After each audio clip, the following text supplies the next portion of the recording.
She could have just been chilling there, but now. Okay, Yeah. come on up. Come on up. Well, since I'm not there, she's got. Oh, there she is. Say There's the lazy hi. Say girl. hi. Hi, Lace. Just the Okay. best All girl. right. Best and no, best and no, best and no. Hey, check this out, dude. Spent myself a pretty penny on some new headphones Ooh, you got yesterday. a engagement ring? Oh no, what is it? Some Will AirPods? you listen to my music? Hey, They're fucking sick. nice. It's like That's they turn awesome. on when you take them out. They turn off when you put them back in. They have Yeah, a. welcome to the cordless world. I know. I'm terrified I'm going to lose them though because they're not Yeah, attached to each other, and it's just a I little know. nugget, I know. But You get good at it. You get used to it after a little it's while. like they have a battery life, but then when you put them in, they can recharge, and this has a It's got a battery I life know. for weeks. It's awesome. Anyway, we're on. Hey, are we on the internet? I think we are. Cool. Welcome to Critters in Taiwan, a D&D podcast about Critical Role, where a bunch of nerdy-ass voice actors sit around and play Dungeons and Dragons. I'm Ben in Kaohsiung, I am Tim in Taichung. and we're a couple of critters in Taiwan. How are you now, Tim? How are things up there in the cordless world? Man, in the cordless world, the new cordless world. Fuck, I just got these yesterday, so I'm still learning about them. Cool. Cool. Great, man. I had a great weekend, and also Good. yesterday no classes, and then tomorrow Hey. no classes Cool, again. man. Still got to We had be there, a but we had a sad weekend. The Black Uh-oh. Dog Pub, which is I've taken you there actually a couple of times. It Yeah. was its last day. oh, that was on just this Saturday. weekend. Yeah. Shit. Yeah, we had a big open mic. We had all the musicians came out and played, and it was a blast. It was a good time. Got out of there. The sun was rising as I was departing the bar. It was a good time had by all. Oh man. Yeah, but it was a little sad, but on to bigger and better things. Yeah. There are rumors that it may open again in a few months. in a Yeah, that's what they were different location. saying when I was there. Yeah. They were saying like so they it's might have good. a new place somewhere else. So yeah, we're hey, tonight we're talking about episode number 35 of campaign 3, Pyrrhic Return. What? Pyrrhic Return. Pyrrhic? Pyrrhic. Pyrrhic. Pyrrhic. Like Pyrrhic. The Pyrrhic. fuck is Yeah, I this had to look word? at. I knew this word. I remember this word, but I had to look up. I forgot what it meant. It comes from Pyrrhic victory, which is a victory where the victor suffers such catastrophic losses in the win that it might as well be deemed a defeat. Okay, but they still won. So a Pyrrhic return. Yeah, so they've come back to. Hey, by the house cleaning. Spoilers. God damn it! Yes. Whatever. I mean, We're it should talking be known about- by now. Come on. Yeah, we should be figure it out. We're It's talking not about everything obvious with the Critical name of the Role podcast, so Right. All right. But spoilers. They suffered severe losses at the hands of Paragon's Call, specifically Odahan Thule. That it's a return to Dressar in a Pyrrhic way. I'm Like not they really took sure how to use the word. Okay, that's making Yeah. some sense. So they Yeah. had heavy losses, but they did return. So they Right. kind of won, but man, did they lose some shit. Yep. Okay. All right. yep. All right. New But- word. I'm never going to use it, but here we go. Neither am I. I remember it from school. Like I remember that, and I was like, "Oh, I know that word. I've heard that word before." SAT word or something. And then I looked it up, and no, it's a word that doesn't get used. But before we get into this episode number 35, Pyrrhic Return, Yes. we have another question. Not so much a question, but a query from Mr. Ben Hamilton. He posted on our YouTube page about. I had a question about magic items with Bell's Hells, and he said he was questioning sort of why they don't have that many and what magic items could they get that would help them out could have helped them out in this past battle, or will help them out in the future. And before we get into it, I just want to say one thing. I think I've mentioned Sorry, you this said before. had they picked his body, is what you're saying? No, if some of the party members had some specific magic items, right. would have helped them in that fight against Odahan. Oh, okay. So in general. In general, yeah. Like before we get into that, and he sort of Ben Hamilton was asking things about, well, if Orem need definitely not so much the spellcasters, but the combat kids, the ones that are up in the front line guys, specifically Ashton, Chetney, and Orem. What things they could have used, and he mentioned something to get them higher AC, et cetera, et cetera. before getting into any specific things that I have to say about magic items, 5th edition is designed that you don't need them. You don't. It shouldn't be magic item reliant. You shouldn't need Right, so like many. video games mostly are. It's sort of the way that the mechanic is designed that you don't need very many things. They have a bunch already. I mean, specifically, Orym has that crazy shield that gives him advantage on perception checks. And talking about Orym's need for higher AC, if he gets to do his combat maneuvers, he gets to add superiority dice. So even in this one, in the battle, I know I'm jumping ahead a little bit, but in the battle in the Sandstorm skill challenge that they had when they fought this scorpion thing or whatever the hell it was, he had an AC of 28. Like there's no way that anything's ever hitting outside of a natural 20 on that. So I don't think he specifically needs more AC. I think Ashton needs to resolve some of that. But this is a problem with all barbarians. All barbarians, they have unarmored defense, which adds their dex plus con to their AC. It's a 10 plus or 8 plus or whatever, something. They roll 12 per level, right? For HP? Yeah, barbarians do. Yeah. And that's the other thing is that they're sinks. Like they're at HP sinks. So and when they rage, it's half everything basically. Yeah. So it's not that really essential. It just in that battle, I don't think anything really would have helped that much. They were outgunned, plain and simple. It was one of those fights where we gotta go, as Matthew has stated so many times in the past. Yeah. Not all battles are meant to be fought.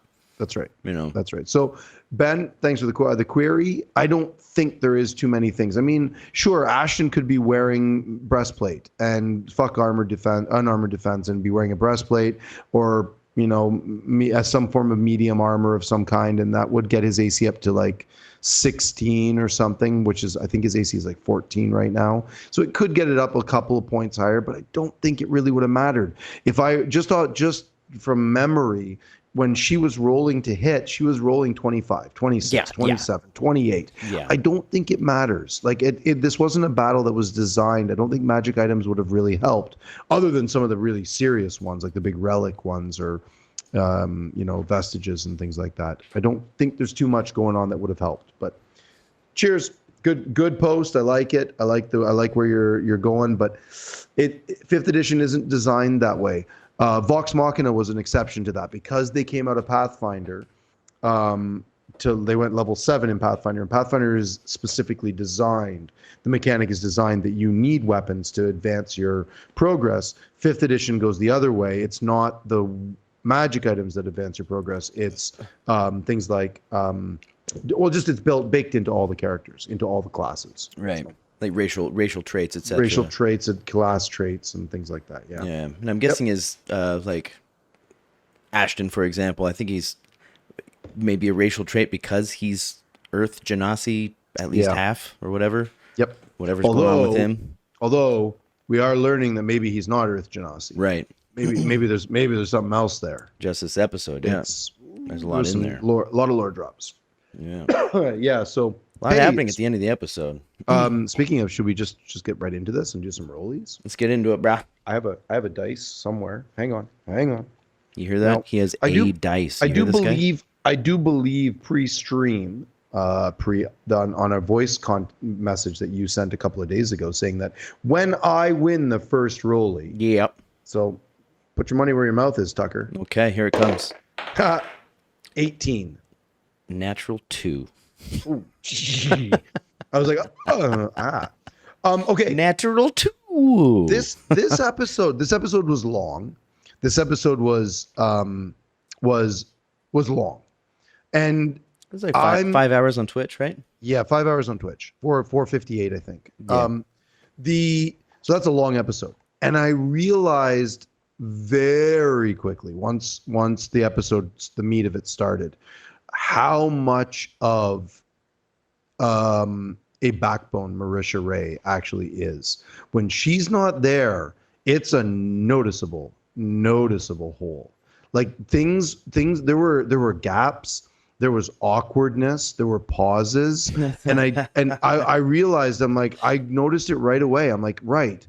she fills a lot of like whether you want to say the backbone or the heart of the table, or I don't know what you want to call it, but I noticed right away the absence where that there were things that just however whatever it is, the presence of her felt made it The positive attitude, perhaps. I think a lot of things. I think a lot of je ne sais quoi, a lot of intangible things. Yeah.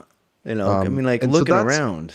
That's my straight up point. Like that's what I want to talk about is that the table felt empty without her there.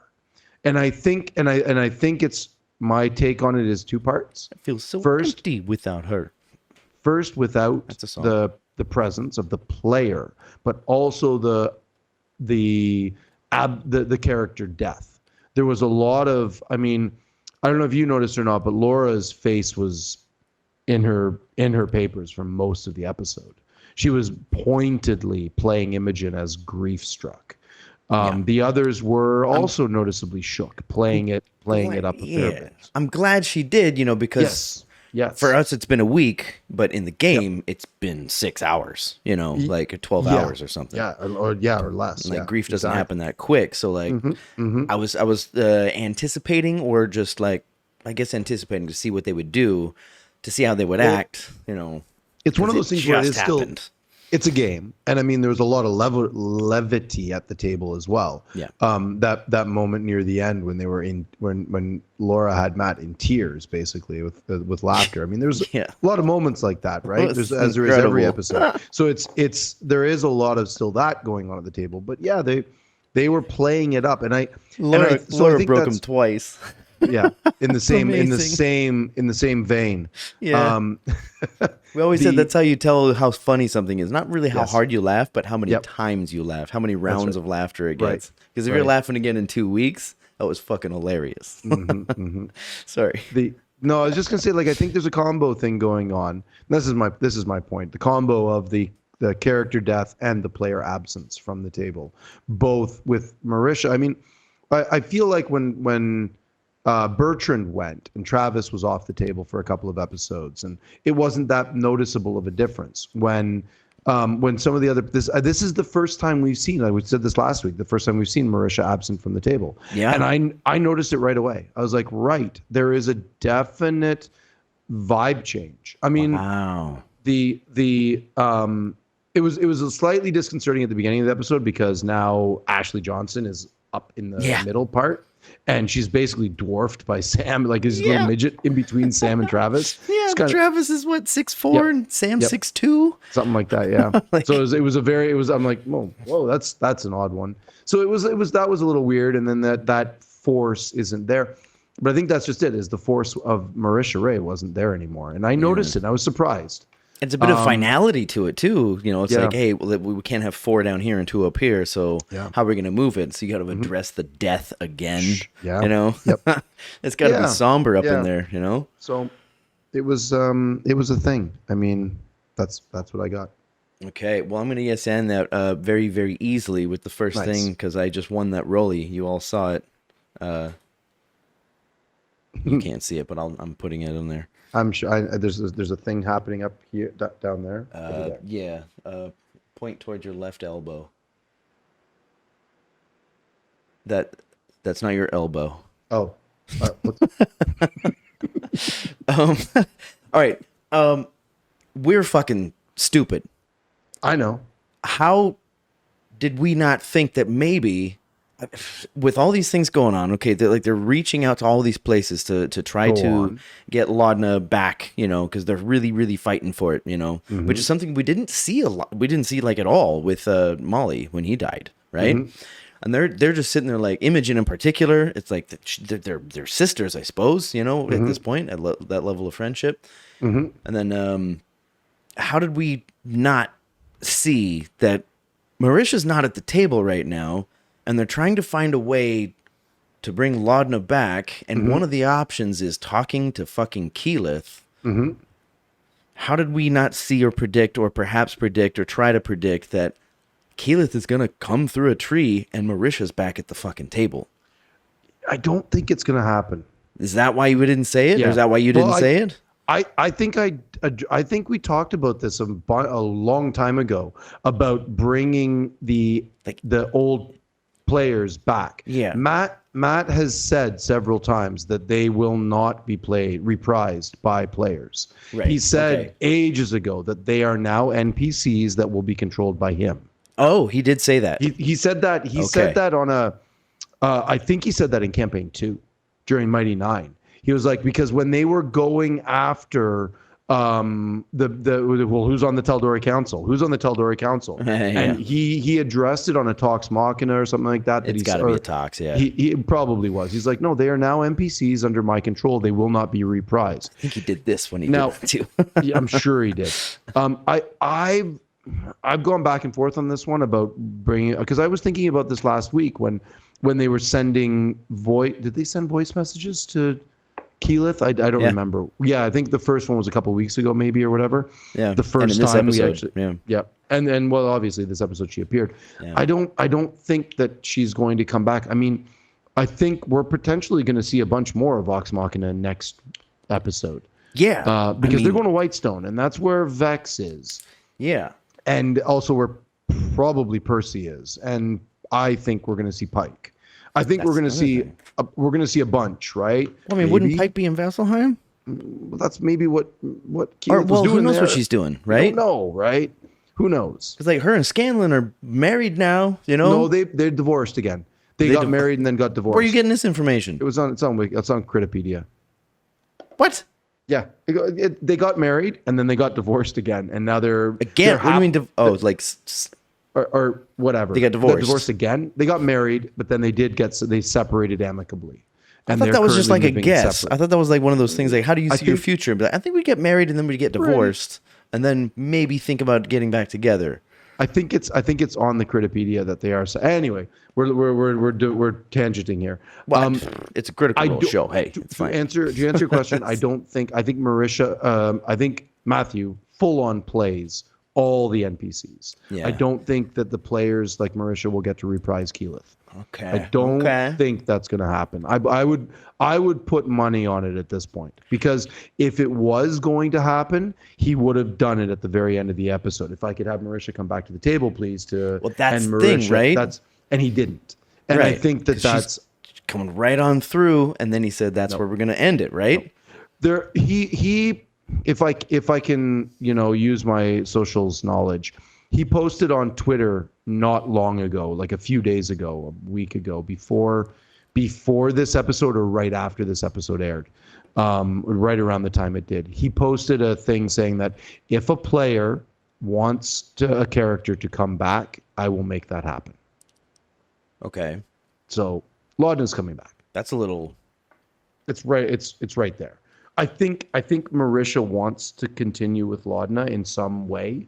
So I think that as a DM, this is a game. So if she wants to continue playing, then he's going to facilitate that.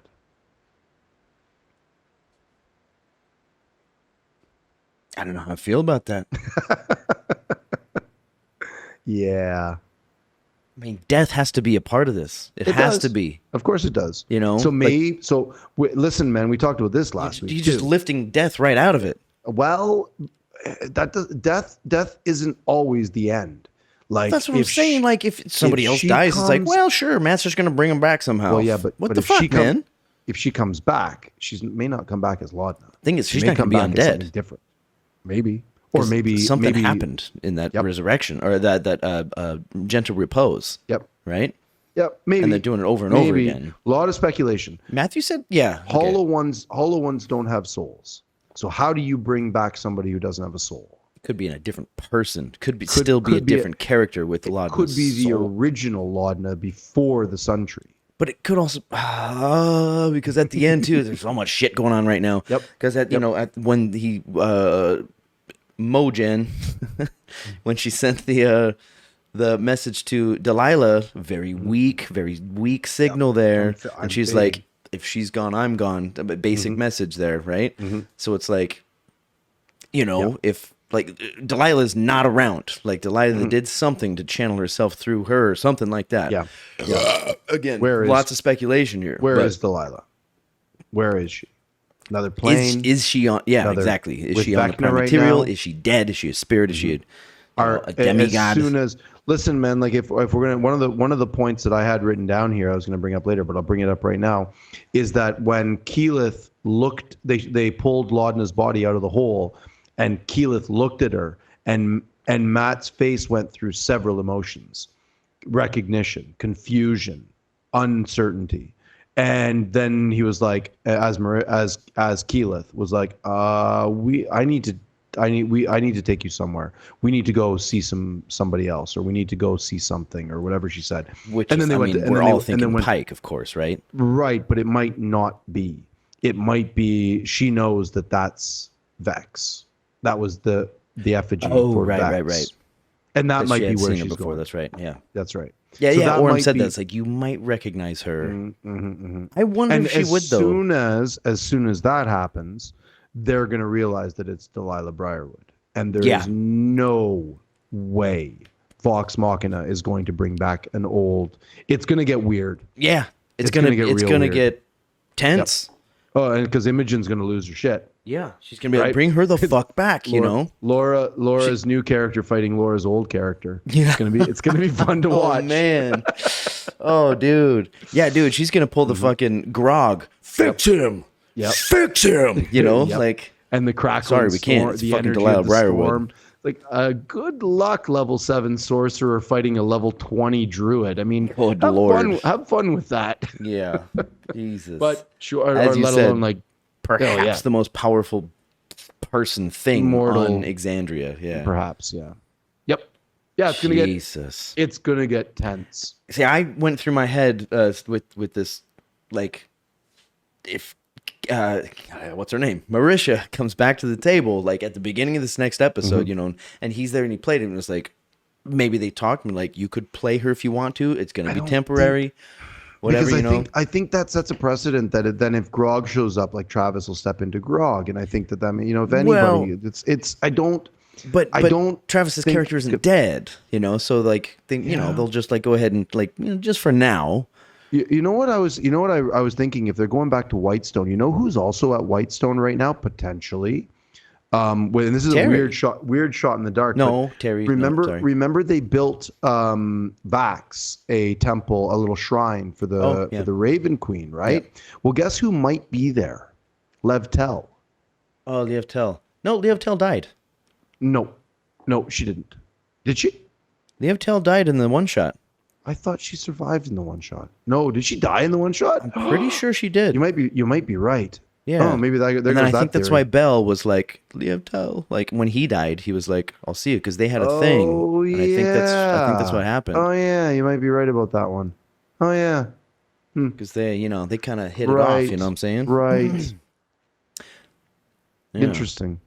But in the search for Bob or Grog. Bob? I think it was the first one. I think it was Grog.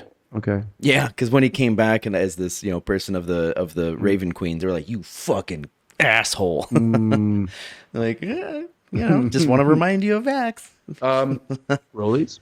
Yeah. Hold on one second. One thing I was thinking with if Marisha comes back as Keyleth just for this like temporary situation, and me sitting here kind of hoping that Laudna doesn't get brought back. Marisha as Keyleth would be telling this group that her character cannot be brought back. It's just a strange juxtaposition. Yeah. She'd be sitting there as Keyleth and be like, "You guys need to understand the power of this kind of a spell. Right. This is not something that should be done. It can be done, but there's no way that we're gonna fucking do this." Yeah. Yep. And like that would be Marisha in cahoots with Matthew. They would have to be because Matthew would have to like give her a script. Well, of course. I mean, she can't go off plot and say, "Oh hell yeah, I'll just do this for you, no problem." Like Keyleth, you know, would perhaps. Right. Yeah. So I'm sitting there Well, thinking, it's Orem or Liam as Orem talked about this a little bit in the episode and saying that why Will and the others they couldn't come back and they tried, right? But Liam was sort of vague, or Orem was sort of vague about it. He's like, I don't know magic. That's Liam playing Orem to a fucking T. yeah, Going that's like, also, I don't yeah. know, and I don't know what you do. I don't understand your magics, but you can cast this gentle repose thing on them and or revivify within a minute or whatever it is. But Yeah. but And that Keyleth shit wasn't- did work during that Sure. battle, during the Thule battle. right. But during the battle with the assassins that went after and that took out They said, his like, husband, cure wounds they and tr- shit they- did not work. They Yeah. tried whatever they tried to do didn't work. So curious, right? What that, because we talked about, I was wondering about that too. I'm like, if Keyleth is just going to cast true resurrection on players on like dead people all the time, why isn't Will still alive? Why Right. isn't the other one? Why aren't the other bodyguards alive? Let's Like, why just did they bring all back have to my die? friends. Exactly. So Yeah. if that's going to happen, then there's got to be reasons, right? Yeah, there was that huge discussion of that shit, on it was mostly talked about on talks, Yeah. like Matthew Yeah. said it, I think in the wrap up, maybe it was like the 100 and counting or whatever. And it was like, that's when morality comes in. Like, why not bring back Einstein, instead of Right. like your buddy Right. Bill, you Right. know? And that's the whole thing we were saying about doctors in the real world, right? Like why don't they just heal everybody for free? Right. Yeah. I loved that analogy. All right. All right, let's roll it up, bro. Rollies. 14. Ooh, 13. Oh, Shit. close. Man, Hey, Benny. man. All right. Okay. I am going to go down the line here to the cost of a true resurrection spell. The cost of a true resurrection spell is 25,000 gold pieces. Right. What did they just get? They got Up 8,000. up to 20-ish. Yeah, up to about 20,000. So this is an interesting thing. Like, Matt gave them a ton of gold. 8,000 gold from Interesting. Eshtaros and 12,000 gold from Treshy's bounty from Orlana Shashadri when they dropped him off. This is 5,000 short of true resurrection. Yeah. Because even if Esteros is good for it. He's their fucking daddy. sure, but They they're not did- they're not going to be in Dressar anymore. So Right. what I'm saying is to cast the spell, it consumes 25,000 gold. They could be a tree away, True. I don't know. I'm curious. What I'm more curious about though is like that's my first part of this is like, hey, they just got 20,000 gold. If they're going to do true resurrection, then that costs 25,000 gold. They're 5,000 away. Maybe they come up with it from who knows, right? But the other fun part of it is they've got 20,000 gold and they're heading to Whitestone. Guess who's in Whitestone? Guess who has a franchise in Whitestone? Oh shit. Oh man. Talking about magic items, my friend. Oh boy. Yeah, 20,000 gold. They're just gonna bring this shit right back to campaign 1, aren't they? Maybe. They're just gonna load it up. I wonder if campaign 2 has ever, other than the Cerberus Assembly, is ever gonna really show up like this. Like that's the end of this episode. That's why I think I watched this one There's 2.5 times. The second half 3 times. The first half 2 times. It's so campaign 1 heavy, like Keyleth is there, Yep. and Yep. with her, it's a transport via plants, like Matthew's right back where he was in the beginning. Although these Well, people don't know anything about the rest I of the world. feel like this was an inevitability with Orem, right? Like Yeah, it felt with the it felt like EXU. this. It felt like this right Or from his the beginning. backstory, That yeah. with Orem, it's the backstory. It's so heavily involving Keyleth and Zephyra and the Arashari that it's like this. It almost felt like this was going to be. He had direct orders from Keyleth, from the Tempest, saying, "Go out and find the killer of your husband and do these things." It's like it felt like an inevitability that she was eventually going to come, eventually. And she's hanging out with her mom now these days, Maybe who knows? Like in Vasselheim with what?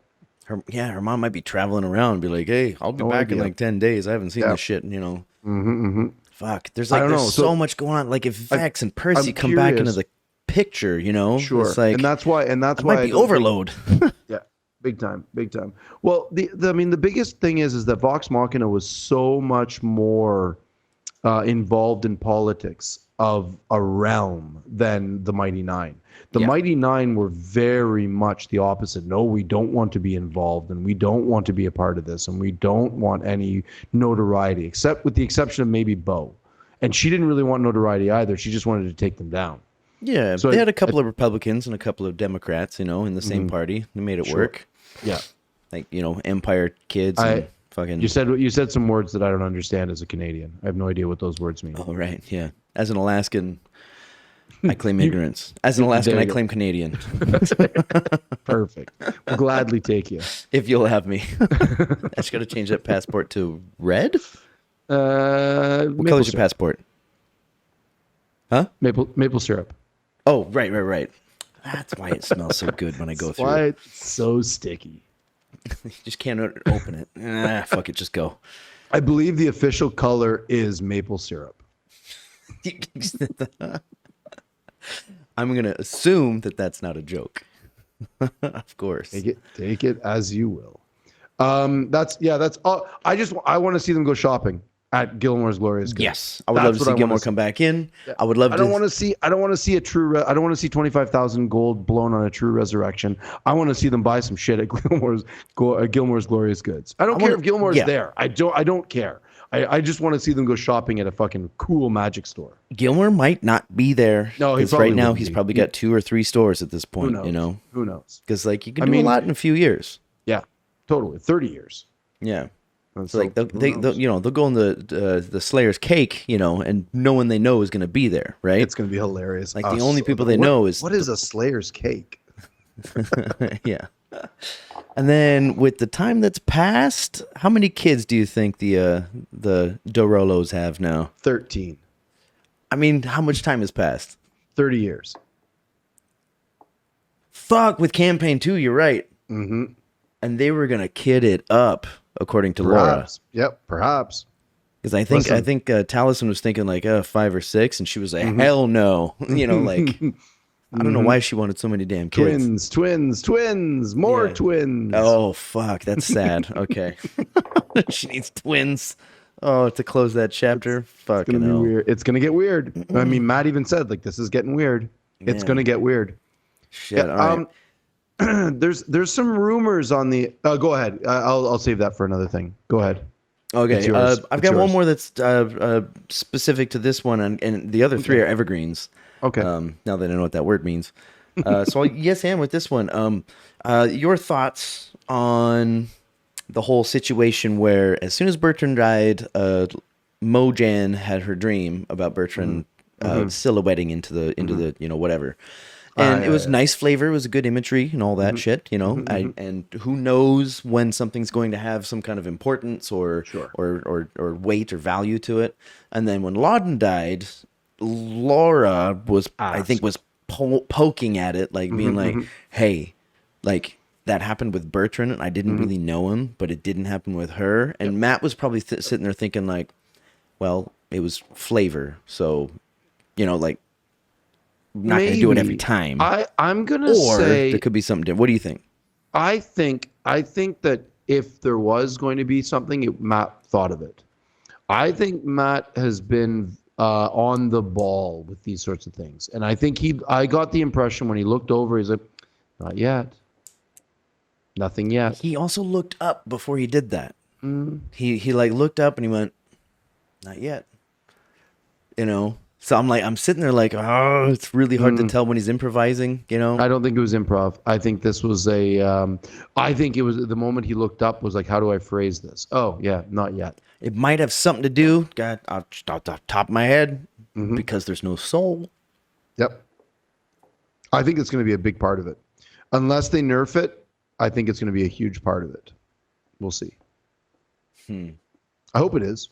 It'll be fun to watch. I mean, listen, there's so much homebrew, and this is D&D, so nothing really matters. Like everybody's on the internet screaming and yelling about raw this and raw that. It doesn't matter. It's all nonsense because it's a game and every table is different. So raw doesn't mean anything. Could you be a fan of the show and just not enjoy it? But the rules, the is that the rules stupidest say thing I've that ever you said? have to, and the rules say that you have to do this. Like, well, it doesn't matter. Read page 4, motherfucker. Yeah, your rules Jesus. are not everybody's rules. So Rule 4 of the internet and rule 5 of the internet. I think, I think that I think it's going to play a big part. I think that soul or lack thereof is going to be important. Yeah, and I think it's going to come in the next episode, which we don't get until 2 weeks, right? I know. Yeah, nothing this week. We get a 4-sided dive this week? Next week. Nope. Next week. Fuck, so we're dry this week? We're dry this weekend, yeah. I got to keep doing your mom's house? God damn it. I mean, I love that podcast, but I want some D&D. Yeah, go check out I could do Dimension 20. I was just gonna say, go check out Dimension 20 because they just did a Feywild run, and it was apparently very good. I watched a couple of episodes of it. I didn't finish it. I'm doing the big techno party up in Miaoli this weekend, so I'm going to be busy. Busy. Yep. You know what that means. All right. Roll again, rollies, eh? Rollies. Listen, man, I'm 2-0. I'm 2-0, and I'm 2-0. What do we got? I got 13 again. 9. Yeah, 1 with a 13. That's 2 13s in a row. What are the chances of that? It's Lucky. 1 in 20. It's 5%. Lucky. Calling 2 in a row. We talked about this. Okay. We talked about this, yeah. What are you doing? The people that lose their mind about it, it's like, it's only if you predict it. Only if you predict it. Yep. If you're going to predict 3 20s in a row, the odds are astronomical. Yeah. But to just roll 3 20s in a row is just 5%. It's 5% every time. That's it. Yep. You just learned, everybody. That's your math lesson for the day. Sure. All right, let's get into my evergreens then. I've only got a few. I loved this episode. I think I sent you a message saying like this is the best one yet. I was just sitting there, just really enamored with all the play. I didn't write a lot of notes about some of the details, but I don't need to say that one. Let's go with this one right here. When did they get to level 7? A couple of episodes ago. Was it that recent? Yeah, not that long ago. They went to level 7. I think they posted they didn't add it at the end of the episode. Right. Matt was like, I think if you go on their YouTube page, you'll see it's like a quick little 5-minute short that says I forgot to tell everybody you've leveled up, so everybody roll for hit points. I've seen one of those before. Yeah. Maybe that was the one I saw. I think they did one just recently. I think it was just a couple weeks ago.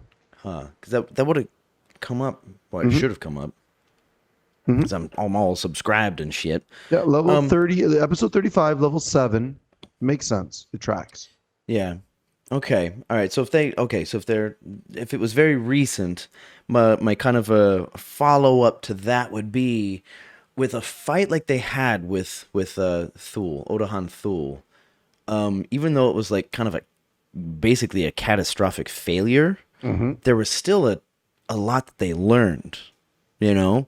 So it's like I'm sitting here torn between like when I've been playing a Final Fantasy game and like I lose a fight or I run away, you get penalized, sodomized. That's what it is. And and you walk away and like you have to come back and try it again later, maybe after you beef up. So you lose stuff. But with D&D, with my lack of experience, you have an encounter like that. But you make the right decision to do something. They're still learning stuff and doing stuff. They're a ton. So I couldn't imagine that going against. No, the next level. It generally doesn't work that way. Matt has because it's milestone, right? So when they reach a certain milestone, he will level them up. But that doesn't mean that everything is a milestone. It just means that there are certain things when they get to a certain point. He's like, okay, then this next step, the CR for the things you're going to be encountering are a step up. So you need to also be a step up. It's kind of arbitrary because, I mean, you could go an entire campaign without ever leveling up. You'd just be fighting or encountering the same level of things. But if you want to put nuance and degree of difficulty in there, then you need to level up so you have more things available to you. Right.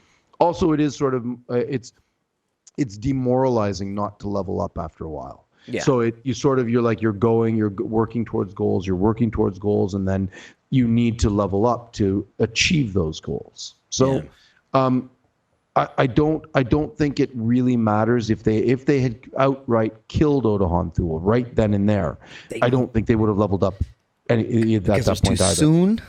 Because it's not particular. It wouldn't matter. Leveling up at that point for this next phase isn't necessary. So it's not until they reach, like I say, a next phase of an adventure in the campaign. So like say that things start coming together where they have to say fight the Nightmare King again. Well, then they may need to level up a little bit because they may encounter him. Right. Or if they're going to have which is looking obvious, or maybe a showdown against the Cerberus Assembly at some point, or the Cerberus Assembly goons, they may need to be level 8 or level 9 at that point. Goons. So who knows, right? Yeah. It'll be interesting to see if Caleb will be part of that goon squad, if he's joined the Cerberus Assembly or not. Like they said before Campaign 3 started, anything can happen, you know? Yep. Yeah, I can't help but think, but like as a video gamer, sometimes you can find some cheese to like go to some place and actually kill something that gives you a ton of experience that you should not have gotten yet, unless you were clever enough to do it. Where it's like if you found some way to... D&D can absolutely work that way. I mean, it depends on the table. If you're just going, I've been in part of campaigns where you just go out and you just start finding. One of the last campaigns I was in Pathfinder, we were in a city and we needed to level up. So our DM was like, "Well, there's a bounty out on feral dogs." So we spent an entire session grinding against feral dogs and almost got our ass handed to us too. It was pretty funny. I mean, it sounds fun. It wasn't. I'm a grinder, you know. The dice were not kind. I gotta be careful with those words. Context. I meant to say I'm on Grinder. Right. Yeah, let's put that in the internet. Yeah, check your app. I'm sure you got it. I love to spend the time to level up. I'll put on a podcast and sit there and just like fucking play a game, like the game's here, and I'll just like watch. And some tables do that. Some tables are totally into that, where it's just like it's a guys like rolling dice and collecting gold and racking up experience points, and it gives agency when you start writing down and logging, keeping track of your experience points, and you're like, I'm 8,000 points away, I'm 7,800 points away, I'm 5,000. You know, the numbers just spend a 5-hour session doing this. Let's just get one more level before we go back. Yeah, I'm in. You know, I would totally be into that if I had the time. Totally, absolutely. I think I'm up. Yeah, you're at the. I don't really have anything to yes end that one, so I'm just going to. Well, I guess no. I want to talk about this one. It's not. Maybe it's a little bit yes and in a way. I'm really, really, really curious about what FCG is doing with the Changebringer, and about what that means to that character. And he keeps using the word truth seeker. We're truth seekers. We're truth seekers here, and it feels like initially it felt like he was trying to change the party name. He's like, yeah, we're Bell's Hells, but we're also truth seekers. We're the truth seekers. We're the truth seekers. And I was like, is that a subtle attempt to change the party name? Because it's kind of working on me. I kind of like it, but I feel it's part of the progress of the character of the automaton. It's a little on the nose. A little bit.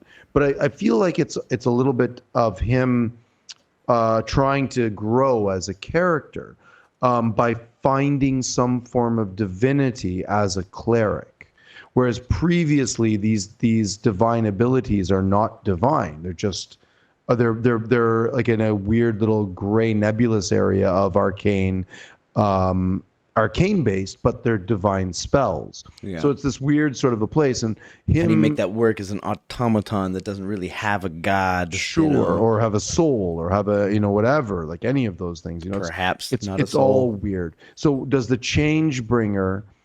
Is this how he Pinocchios himself? Like he becomes a real boy? I don't know.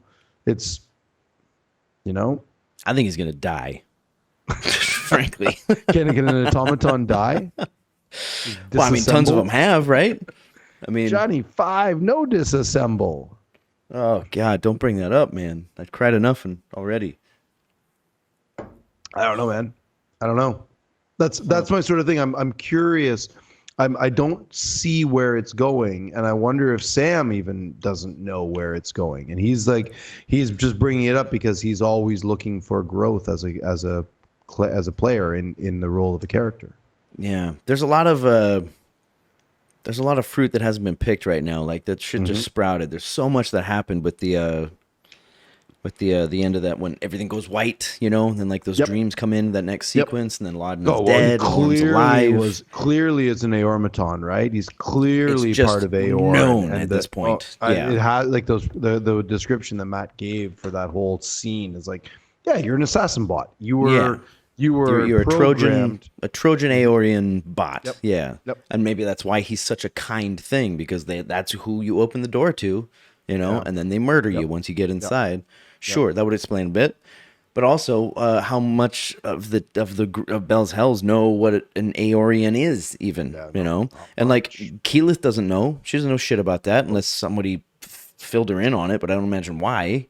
You know, but again, Service this goes Assembly back to would the know conversation we had absolutely what about it who is. D is, right? Like who this D character is that's going around selling all of these bots. Are they trying to repopulate the entire world, all of Exandria, by going from continent to continent by dropping off bits and pieces of Aor tech that are then going robot. to be weird, man. It's weird.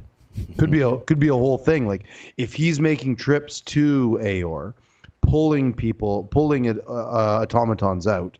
I'm talking about Devaxian here. Yeah. Going and pulling bots out and then sending them out to sell bots to other things or pieces of bots, so people like Imahara Joe can recreate and repopulate the world with interesting. Because wouldn't that imply, or could I infer a designation for Devaxian at that point? Yep. Like that's what he was designed for, was to make sure the species was surviving or propagating. This is what I was going to talk about earlier. I'll bring it up right now. I have a feeling that we got one more rollie in us, I think. Okay. I have a feeling. I have a distinct feeling that Matt is setting up for another cataclysmic event, another calamity 2.0. I have a feeling. I think I've said this before. I have a feeling. A side thing, like a side little. No, thing I mean like Exandria might in the campaign. Exandria might experience another calamity. Oh, I have a feeling. Interesting. Yeah, I have a feeling that he's playing towards that. Not anytime soon.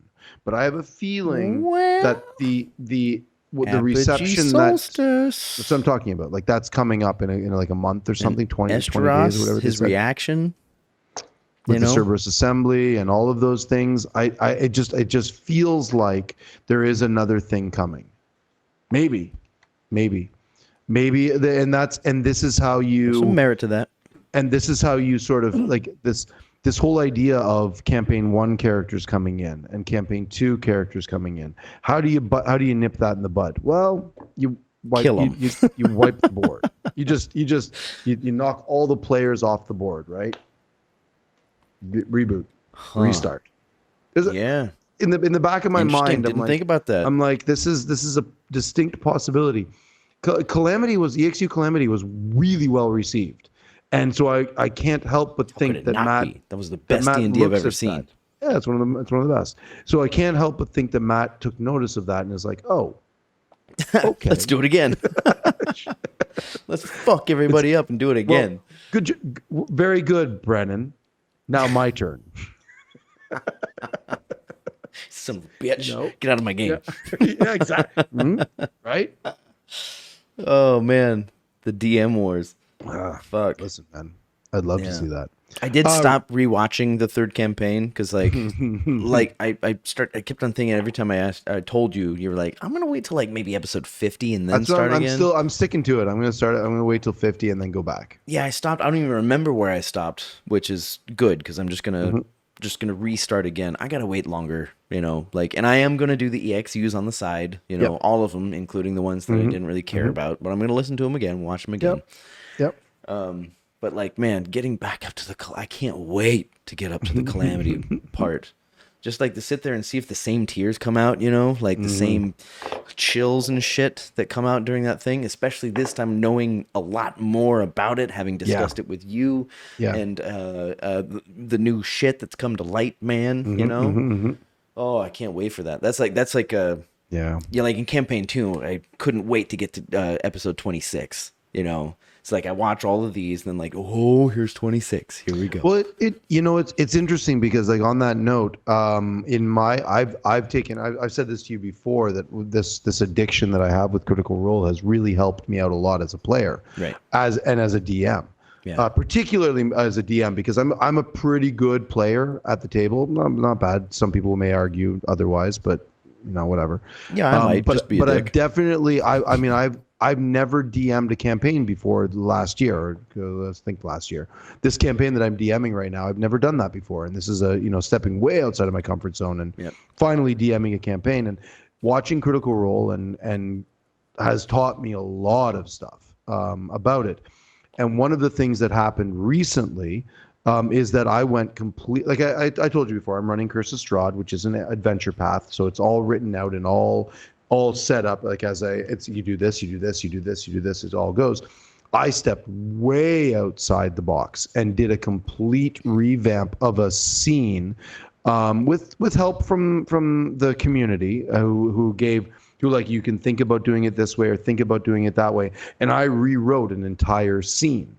And I would never have done that. I would never have felt comfortable doing that if I hadn't have been watching Critical Role and been able to see where the players were going and make a judgment call and say, I can go this way because they are ready for it because they've got this and they've decided to go this way and it works like this. And so I very drastically rewrote the entire backstory of the campaign. Not the entire thing, sorry, I would take that back. I rewrote a big chunk of why the backstory why the valley is the way it is because this thing happened. And it's that's not in the book, but it's something that I felt was really important for one of the players in particular. You know who you are. So I'm just saying, like, sorry, like it's it became a moment where I realized like I can grow. I'm really growing as a DM because of watching this and watching somebody like Matt create a world, and then the players interact with the world, and then he gets to adjust the world accordingly. And it's, and I'm like, right, I can also do that in mine. So like I'm starting to look at things are not static. They are kinetic. They are moving and they are changing, and things are growing, and their events or their actions have repercussions on events that are happening in this demiplane that they're in. So, yeah, it's cool. I think time's looking good, and I've got like a kind of a stupid evergreen question. I can bring that up anytime, but let's do a rolly. A rolly, okay. Let's do one right now. One more real quick. One last rolly. Roll. Because I also got to pee. 15. All right. Go. I'm gonna do this.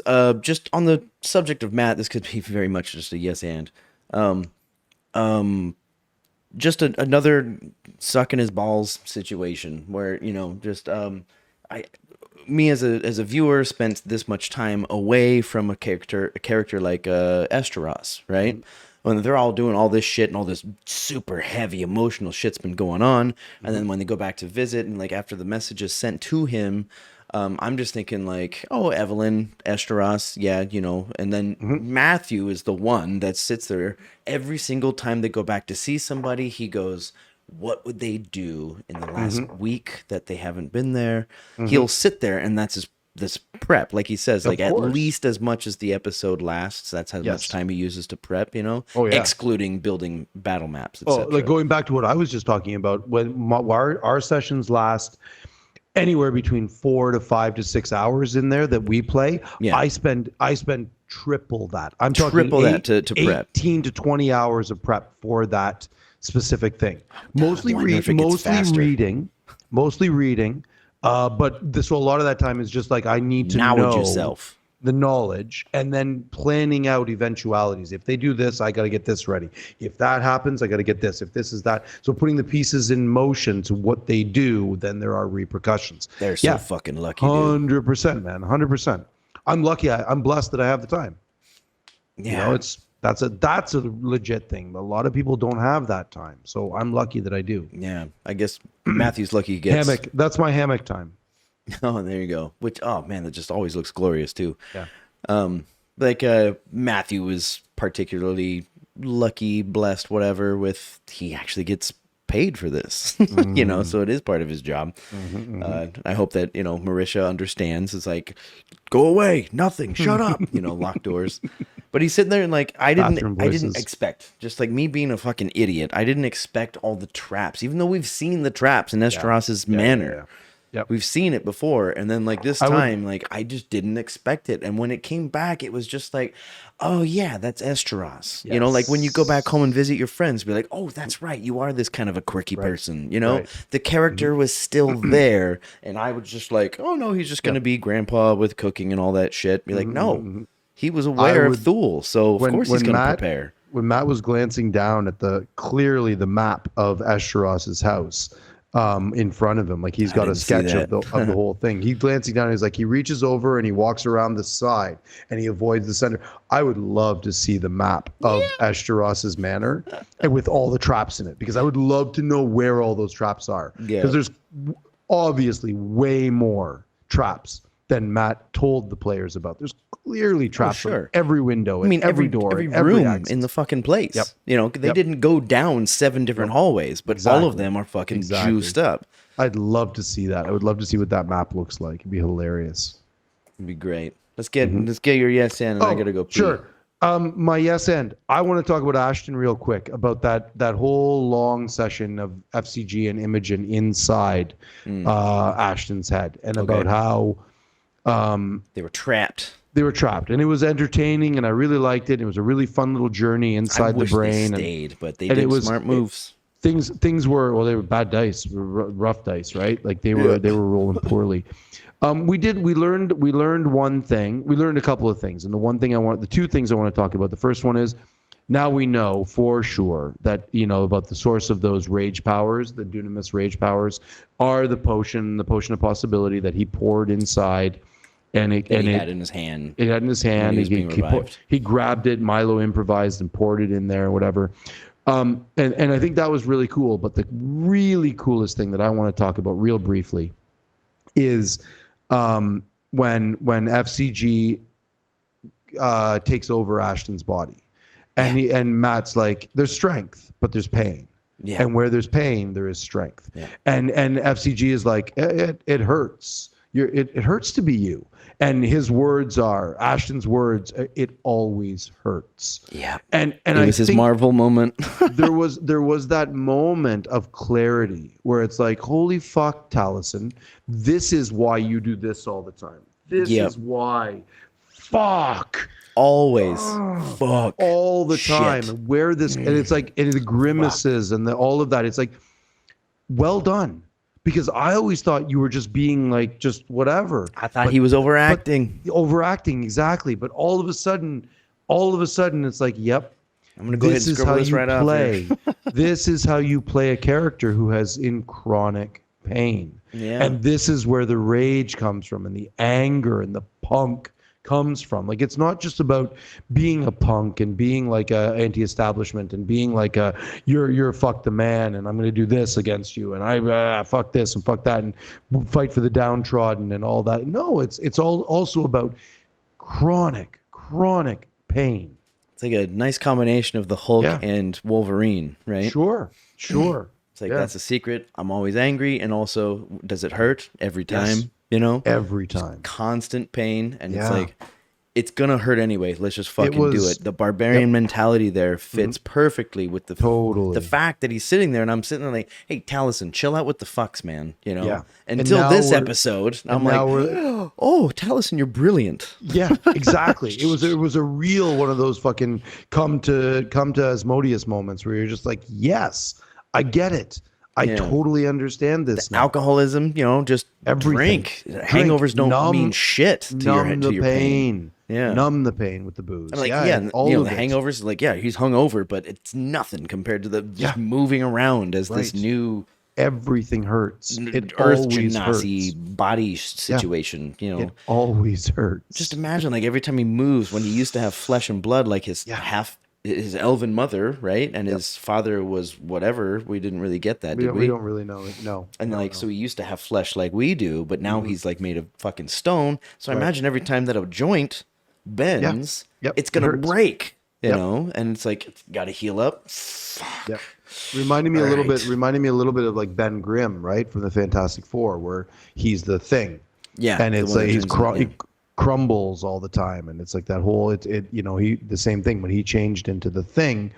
It hurt a lot, and it's like that same sort of idea. It's like, yep, this is, whoo, yeah. The whole, I don't like using the word juxtaposition because I think I'm using it wrong, or maybe I'm using it right. It just comes up too much.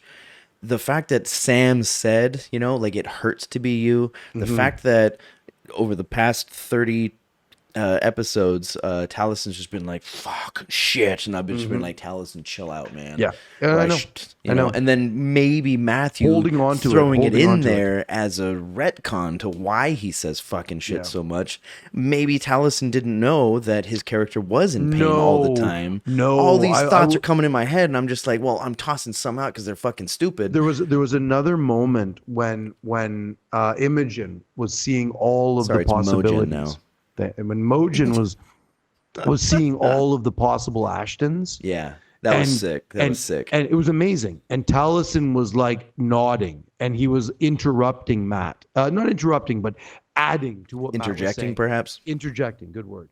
And going in and saying, yes, and you see, yeah, you do. And it's like this. And some of them were, you saw Ashton as a human, as like a normal full flesh. And some of them were without, like, or whatever. It's like, and Taliesin was saying that. So he is 100% aware of what is going on and was acting to a T.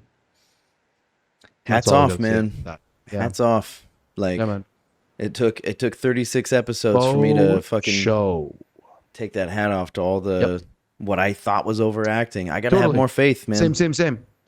I was thinking the same thing. I'm like, okay, I got you, bro. I get it. Thank you for that. It makes things a lot better. It clarifies a lot. So it's good. I'm happy with all this new information that's coming out. Like, in the beginning, I was like, I know too much, and like I have too many things to think about. And like right now, I'm like I feel like I'm being given direct information. Yeah. Like Esteros' reaction to what they saw on the moon. He didn't say much about it, but he did have that. This is the first time you see fear in the back of his. Well, the Cerberus assembly, man. When he started talking, he was like, oh. Yeah. Oh man. So man. He's putting puzzle pieces together, and so are we, and so are everybody else. And I'm staying away from chats and Reddits. I've unsubscribed from Critical Role on Reddit. Okay. I'm out. I don't see that shit. So if you see something, you can have to let me know or let us know. Sure. Yeah. I think that's it, man. I gotta take a PS. I'm gonna save this evergreen for another time because I could bring this up anytime. Sure. But yeah. Shit. Promotion. I do have a show next month, October 15th. It's a wine festival in, I believe, Holy. Don't quote me on the place. Oh, there's a girl. Your little puppy. There she is. She's like, why are you looking at me? Why are you looking at me? So October 15th, you can find the thing on Facebook. It's all in Chinese, so I can't really search for it. But there's a wine festival somewhere like in Miaoli or Holy or something like that. I'm not confusing them because they both have Lee in it, but it's the first show we've had in quite a bit. But cool. October 15th. Other than that, nothing else to promote from me. Ben Hamilton, thank you very much for the questions and the input. Anybody else getting touched down there? Yeah. I got to figure out where my boundaries are. There we go. Down there. There we go. Tell us how much you love Lacey. Just a little above this much. And Ben will translate that to her real easily. she understands love pretty quick. She picked it up pretty quick. The language of love. But hey, if nothing else, she's probably got to go pee as much as I do. If there's nothing else, then don't forget to love y'all chuthers. And is it finally Friday, y'all? Because we get one more this week? No, we don't. No. Is it finally next Friday? Is it finally next Friday? Oh, man. Take care, brother. Take care of yourself. Yeah, Peace, man. guys. Peace.